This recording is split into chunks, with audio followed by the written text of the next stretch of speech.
So here we have update for the S&P 500. There's a time and date. I said to pay attention to 11:45 to 12:30 to pay attention to this daily box that we're in right now. Sorry for all these nice people. So we got, let me take my indicator out because I know a bunch of you are going to be confused. So here's your resistance, your support. You box it up. You wait for the last daily candle because we're in daily. We want to pay attention to it. We close at 5 in the morning, but not just that. If we do drop throughout the day, pay attention to how we close at 1 o'clock and where we are by 3 o'clock. Because then what could happen is as the market shakes it off, or if we do go down, but the S&P recovers for whatever reason, you may then also see. My bad. This is still S&P retardedness. So yeah. So even though, let's say at 5 we go down, remember that this is a daily. This day goes at 5 p.m. I mean at 5 p.m. at 2 p.m. So we all. What you're gonna see right now, what you should see, you should start seeing it pick up because when they had data at 5:30, that the market's looking for that. So it's like whenever this data, the market goes towards it. So it's looking forward to it. So it starts going up as it gets close to it. So as we get closer to 2 in the morning, 3 in the morning, you just see more action. That's why right now it's critical to see if it's gonna be if we're gonna go down from 1 to 3 or 4, and then 4 5 pick up again down here or in here again and go back up again.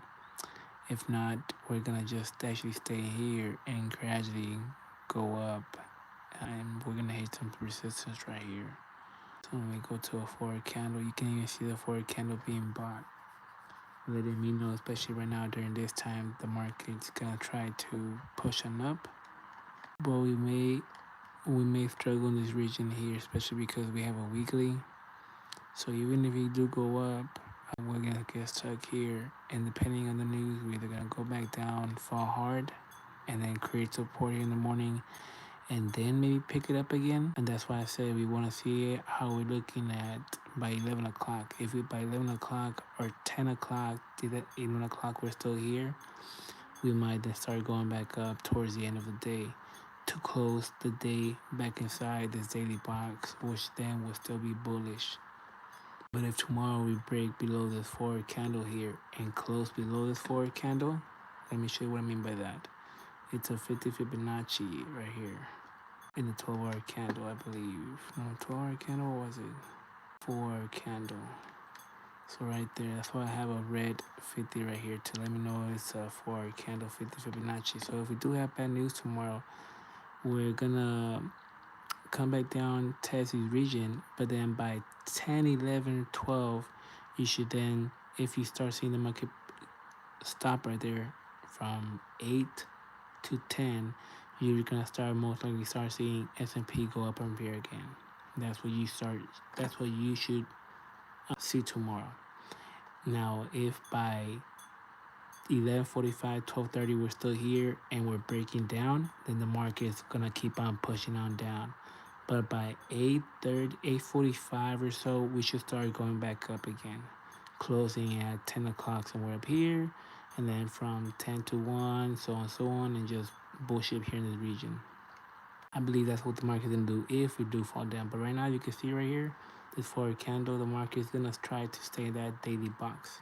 And again, we're probably most likely going to get over here because we have a weekly resistance. See, let me show what I'm talking about. Right here. Right here, it's going to be hard to pass because we're at the top of the top, you guys. So these are two resistance that are going to be harder to pass. So most likely, we're going to get stuck right here. And by 3 or 4, 4 or 5, we should be up here. And if we have bad news, we're going to break this daily 3 candle box right here. We're going to break this, go down, and then traders are going to go for a sell, thinking, oh, look, we have bad news. We're going to go for a sell.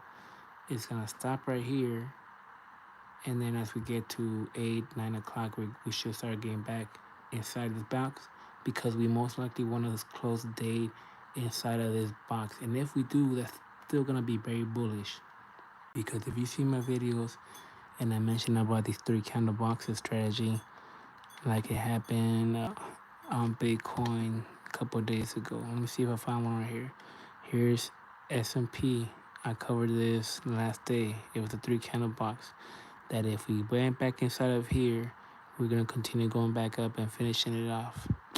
Anyways, all right, let me go now to Bitcoin, because again, 3 candle box also on the daily. See, and the fact that it's kind of close, it's 4 candle at 1, and it's right there. That's telling me that it's following S&P. Cause look, it's up at the all-time high. Also, it's gonna do the same thing as S&P, and it's in the same situation. It's at an all-time high region. It's a 3 candle. They all follow each other. They're all synchronized. Watch that. Watch. You're gonna. I don't just talk, people. I don't just talk. There's the time and day right now, and let me pull my bullshit up. So what you should see right now, you should see 1 in the morning. Is that 3 candle box? I normally have it. Oh yeah, it's right there. So let me go with my 4 candle. Let me put my indicator on. There should be an entry and your targets right here. Watch your entry and then your targets. 1 hour candle, and then your 50 Fibonacci right here. So what you're gonna see is we have a hard weekly right here to pass. Again, because we're by the all-time high. So you're gonna see right here most likely close by 1 o'clock. From 1 to 5, we're gonna try to push this. 5, the data is gonna come out. If it's gonna be bad, it's gonna bring Bitcoin back down. Maybe down here to the 50 Fibonacci of a 12-hour candle, because that's where it's at, right here. So if we do go down, we're most likely gonna stop somewhere here. But it depends how hard the hit is. And again, if we do go down and the S&P stops at 8 or 9 and starts recovering, you're most likely gonna see the same thing with Bitcoin. See, you see what I'm telling you right there? It's telling you so hard, yo. We're gonna try to go up one more time, but it's only going up again because of the S&P 500. They mimic each other. Same thing with Ethereum. Ethereum on the daily 3 candle box. They already broke that. And look how bullish, how strong it is. If it was a fake out, it should have dropped a long time ago already. And Ethereum's the first one that tells you what's the move. And again, if Bitcoin goes down, and if the S&P 500 goes down, Bitcoin goes down.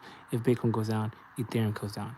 So, and if it goes down again, I guarantee you it's gonna get stuck in here in this region. And if S&P starts going back up again after a fall, around 8, 9 o'clock, you're gonna see Ethereum do the same and hold this region right here. Watch, people. Watch, watch, watch. But that's it for now, you guys. This is Brian Seacrest signing off, folks. Thanks for all of the love, and